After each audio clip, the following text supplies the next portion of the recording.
नमस्कार दोस्तों, मैं दिग्विजय सिंह आप सबका बहुत स्वागत करता हूं दिग्विजय इकोनॉमिका में। कैसे हैं आप लोग और कैसे चल रही है आपकी जीत की तैयारी। दोस्तों, आज की वीडियो में मैं बात करने वाला हूं चेंज इन डिमांड की, मांग में परिवर्तन की। मांग में परिवर्तन किस तरीके से होता है, उसके डिटर्मिनेंट्स क्या है, इसको हम डायग्राम के माध्यम से समझेंगे। हर तरह के कॉम्पिटिटिव एग्जाम में पूछा जाता रहा है। ये वीडियो बहुत ज्यादा इंपॉर्टेंट है, पूरे वीडियो को बिल्कुल लास्ट तक देखिएगा। दिग्विजय इकोनॉमिका को अगर आपने सब्सक्राइब नहीं किया है तो दिग्विजय इकोनॉमिका को सब्सक्राइब करिए।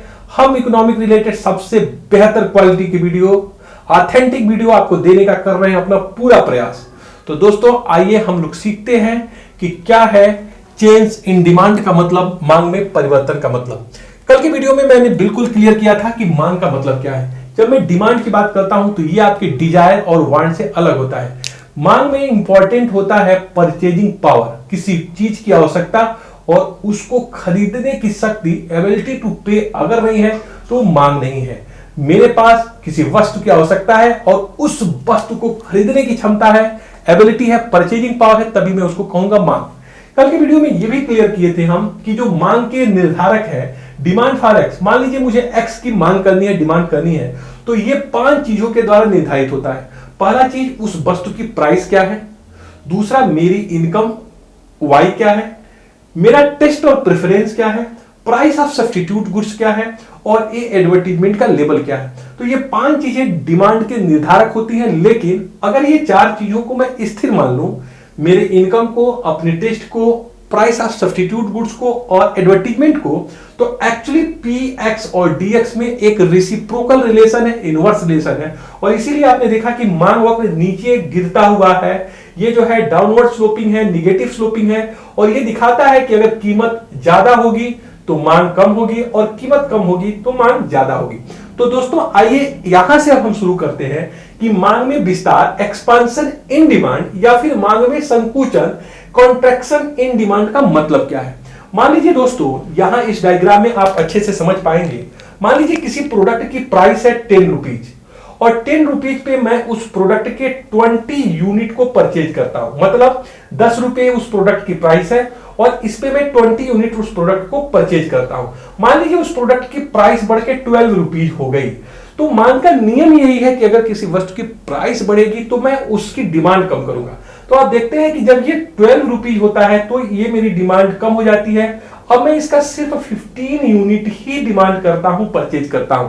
तो इसका मतलब ये हुआ कि कीमत बढ़ने की वजह से मैंने अपने मांग को पहले की अपेक्षा जो है कंट्रैक्ट किया है, संकुचित किया है। तो दोस्तों, पहले मैं था ई पॉइंट पे, अब मैं ई पॉइंट पे न होके उसी मांग वक्र के इवन पॉइंट पे चला आया। तो ई बिंदु से इवन पे जाना ही मांग में संकुचन है, कॉन्ट्रैक्शन इन डिमांड है, मांग की संकुचन है। मतलब अगर कीमत बढ़ने पे मांग कम हो गई तो इसी को हम कॉन्ट्रैक्शन इन डिमांड कहेंगे। वाइस वर्सा, अगर उस प्रोडक्ट की प्राइस 10 रुपए से घट के 8 रुपया दोस्तों हो गई और 10 से 8 रुपया होने पे उस प्रोडक्ट की मैं डिमांड 20 इकाई से बढ़ा के 25 इकाई कर देता हूं, तो आप देखते हैं ऐसे में मैं ई पॉइंट से E2 पॉइंट पे चला आता हूं। इसका मतलब पहले से ज्यादा मैं प्रोडक्ट को ले रहा हूं, डिमांड कर रहा हूं, परचेज कर रहा हूं। तो दोस्तों, ई से E2 पे आने को हम कहेंगे एक्सपांशन इन डिमांड, मतलब मांग में विस्तार। ओके, तो 2 कॉन्सेप्ट यहां पे आ गया, मांग में विस्तार और मांग में संकुचन। कीमत बढ़ने पे उसी मांग वक्र पे अगर आप लेफ्टवर्ड शिफ्ट हो गए ई से E1 की तरफ, तो ये मांग में संकुचन है। और कीमत में कमी होने पे उसी मांग वक्र पे अगर आप राइटवर्ड की तरफ शिफ्ट हो गए तो ई से E2 पे हम इसको कहेंगे मांग में विस्तार। इसका मतलब दोस्तों ये हुआ कि मांग में विस्तार और संकुचन की जब मैं बात करता हूं तो मैं उस प्रोडक्ट के प्राइस के चेंज होने पे डिमांड में किस तरीके से चेंज हो रहा है इसकी बात मैं कर रहा हूं। यहां पे मैं इनकम, टेस्ट, प्रेफरेंसेज या एडवर्टीजमेंट को कांस्टेंट मान रहा हूं और प्रोडक्ट के प्राइस को चेंज होने पे डिमांड में किस तरीके से रिस्पॉन्स आ रहा है उसको मैं चेक कर रहा हूं। एक्चुअली जब मैं मांग में विस्तार और संकुचन की बात करूंगा, expansion and contraction in demand, तो मांग वक्र दोस्तों वही बना रहेगा, डीडी वही बना रहेगा। सिर्फ हम मांग वक्र से एक बिंदु से दूसरे बिंदु पे मूवमेंट करेंगे। इसका मतलब मूवमेंट एलॉन्ग डिमांड कर्व। उसी मांग वक्र पे आगे और पीछे की तरफ हम जा रहे हैं। डिमांड कर्व वही रह रही है, सिर्फ प्राइसेज के चेंज होने से डिमांड जो है या तो एक्सटेंशन हो जा रहा है उसका, या फिर कंट्रक्शन हो रहा है। तो एक्सपांशन आप समझ गए होंगे कि कीमत में कमी होने पे मांग वक्र वही बना रहे, और उसी मांग वक्र पे आप अगर दाहिने की तरफ आ जाए तो इसको हम एक्सपांशन कहेंगे। ये एक्सपांशन तब होगा जब उस प्रोडक्ट की कीमत में कमी आए। मांग में संकुचन तब होगा जब उसी प्रोडक्ट की कीमत में वृद्धि हो और मांग वक्र वही बना रहे और आप उसके लेफ्टवर्ड शिफ्ट हो जाए। फिर आ जाएगी दूसरा चीज, मांग में वृद्धि व कमी, increasing and decreasing in demand. इसको हम इंटेंसिफिकेशन भी इंग्लिश में बोलते हैं और डिक्रीजिंग को वीकनिंग इन डिमांड भी बोलते हैं। तो दोस्तों इसको क्या है, इसको जरा बहुत अच्छे से समझिए कि मांग में वृद्धि व कमी, increasing and decreasing in demand का क्या मतलब है। अब आप फिर यहीं पे आइए। मैंने कहा कि जो मांग के निर्धारक है वो Px है, Y है, T, P0 एंड A। अब मैं क्या कर रहा हूं, इस बार मैं Px को कांस्टेंट मान ले रहा हूं। मान लिया कि मैं जो प्राइस का प्रोडक्ट है वो वही है। मान लीजिए कि मुझे एक मोबाइल परचेज करनी है और मोबाइल की प्राइस 18,000 है, उसमें कोई बदलाव नहीं आया है, वो कांस्टेंट है। लेकिन मेरी इनकम बढ़ गई, मेरी इनकम 50,000 से 1 लाख हो गई। ऐसे में दोस्तों देखिए प्राइस तो वही बनी हुई है और मेरी जो डिमांड पहले X1 थी अब वो X2 हो गई। हुआ ये कि मैं क्या किया, इनकम बढ़ने की वजह से ये E बिंदु से E1 पे आ गया, लेकिन ये जो E1 है दोस्तों ये डिमांड कर्व राइटवर्ड शिफ्ट हो गया है। मतलब आप यहां देख रहे हैं कि जब मांग में वृद्धि होगी तो ये जो डिमांड कर्व है वो राइटवर्ड शिफ्ट हो जाएगा। इसको हम इंक्रीजिंग इन डिमांड कहेंगे। इंक्रीजिंग इन डिमांड जो मांग में वृद्धि है या फिर इंटेंसिफिकेशन है, ये सिर्फ मेरे इनकम के बढ़ने के कारण ही नहीं होगा, इसके पीछे और भी कुछ रिस्पॉन्सिबल फैक्टर हो सकते हैं।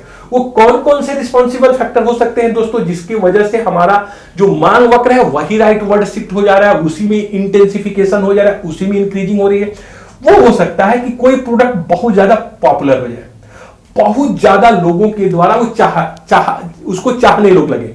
लाइक एग्जांपल, किसी भी चीज की पॉपुलैरिटी बढ़ जाती है तो आप सडनली उसकी प्राइसेस तो वही रहती है लेकिन आप डिमांड बढ़ा देते हैं। जैसे आपने देखा कि अभी कोविड के एरा में सैनिटाइजर की डिमांड एकाएक बढ़ गई, प्राइसेज नहीं चेंज हुए, या फिर मास्क के प्राइसेज घटे नहीं लेकिन आपने बढ़ा दिया। लेकिन यहां पे क्या था, चीज एक्स्ट्रा ऑर्डिनरी चीज थी।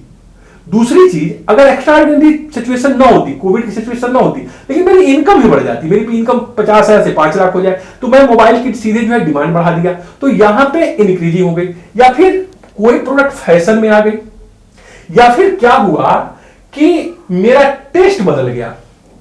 जब मैं कहने लगा कि सिर्फ यही प्रोडक्ट है जो बहुत अच्छा है, इसके अतिरिक्त किसी प्रोडक्ट में दबी नहीं है, एक चाय की पत्ती मुझे बहुत पसंद आ गई, अब उसकी प्राइस कुछ भी हो मैं उसी को लूंगा, तो यहां पर यह बात प्रभावित कर देगी और यहां पे इंक्रीज इन डिमांड हो जाएगा, मांग वक्र ही बदल जाएगा। इसका मतलब मांग वक्र में शिफ्ट हुआ।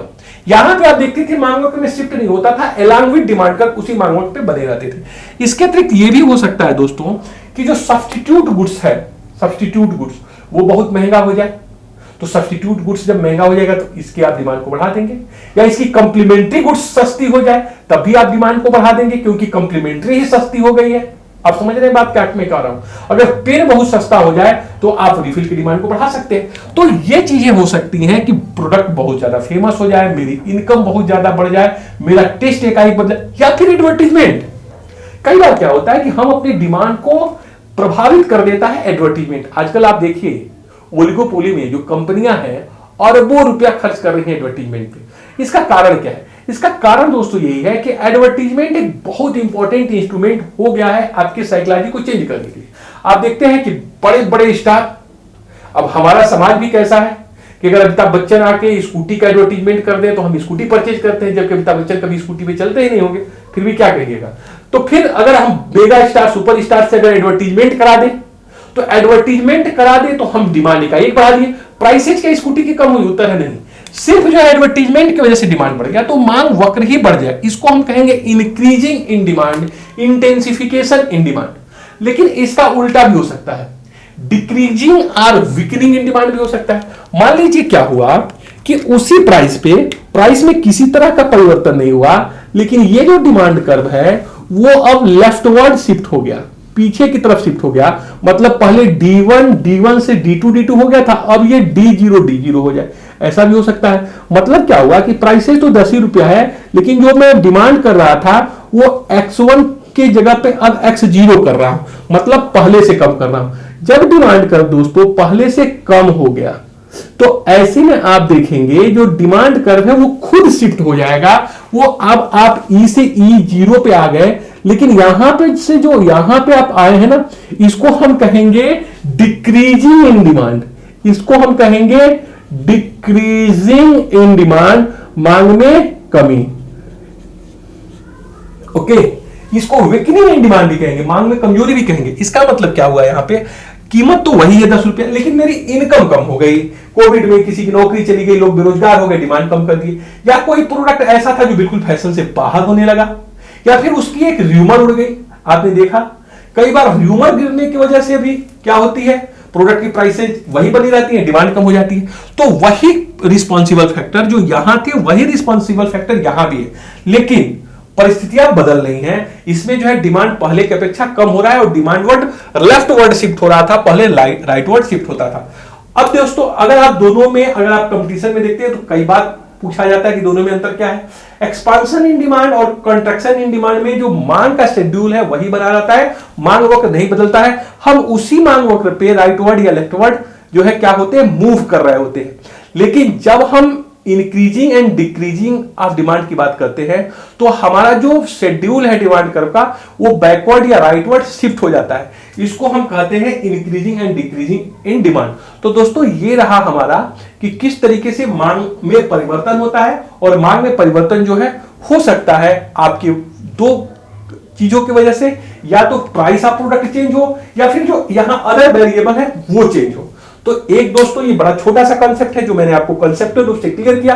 अगर आपको इसमें कोई भी कमी लगे, आपको न समझ में आए तो कमेंट करिए, मैं आपको आंसर दूंगा। लेकिन महत्वपूर्ण है आपको विल पावर स्ट्रांग करिए, पढ़ने का मन बनाइए, इकोनॉमिक्स से प्यार करिए। जिस दिन आप इकोनॉमिक्स से प्यार करने लगेगा, जिस दिन आपको पढ़ने में अच्छा लगने लगेगा, आपका सबसे फेवरेट सब्जेक्ट होगा। किसी भी एग्जाम के लिए जाइएगा, IAS के लिए जाइएगा, PCS के लिए जाइएगा, नेट के लिए जाइए, JRF के लिए, कुछ भी करिएगा आप इसमें बहुत अच्छा करेंगे। तो थोड़ा सा दिलचस्पी बढ़ाइए, कुछ अच्छा करिए, कुछ बहुत अच्छा करिए। Thank you so much for watching Digvijay Economica. God bless you dear friends.